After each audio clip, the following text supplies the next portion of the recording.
Today I want to answer a question from a recent video because it was an excellent question.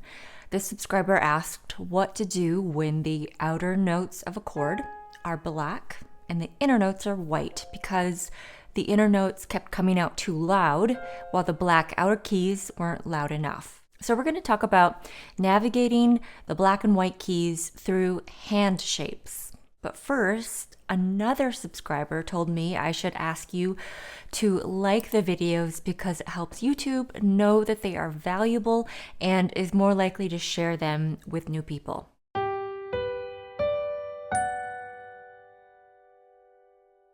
We have short and long fingers, and the black and white piano keys have different lengths and heights. So the shape of your hand will change depending on what chord you're playing. Sometimes your wrist is high, sometimes it's low. Some fingers might be curved while others are flat. You might play chords toward the key's bottom while others are farther in. Your hand might be rotated at times while other times it's straight. So utilizing different shapes for different chords will create more natural and relaxed playing, giving you more control over balance and voicing. To demonstrate this, let's look at big 4-note chords. I'm generalizing here, but when all notes are black or all notes are white, the hand shape is relatively standard.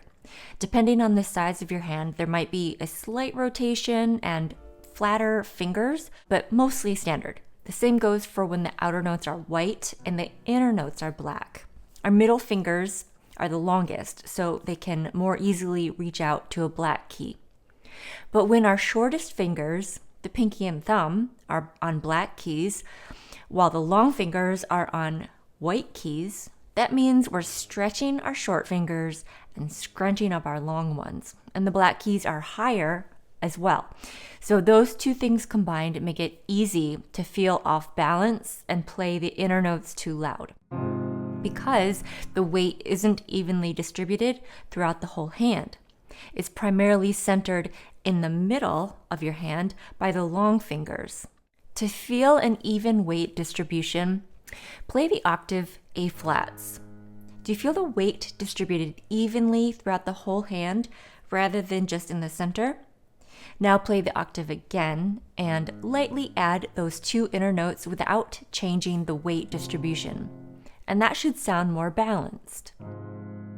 So that was step 1.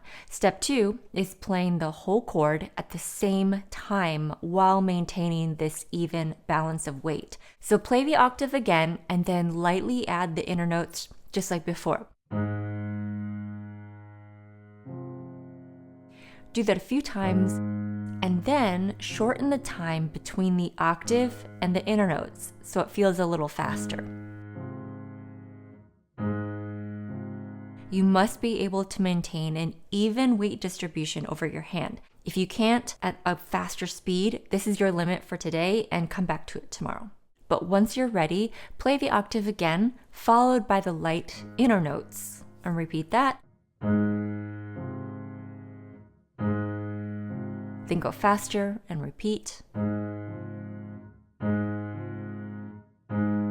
And again, faster. So you're going to do this until it's so fast that you're basically playing all the notes simultaneously. Another thing to think about is how you're pressing the keys. Are you pressing in at an angle or are you dropping straight down? There's a time and place for both, but just be aware that there's a difference. So we worked through one example out of a sea of many. So I challenge you to experiment. When practicing, connect with your body and your hands. Ask questions and try out different shapes and positions. What happens when you lift your palms? Where does the weight shift? Does it make it easier or harder to play? And is that helpful for what you're doing?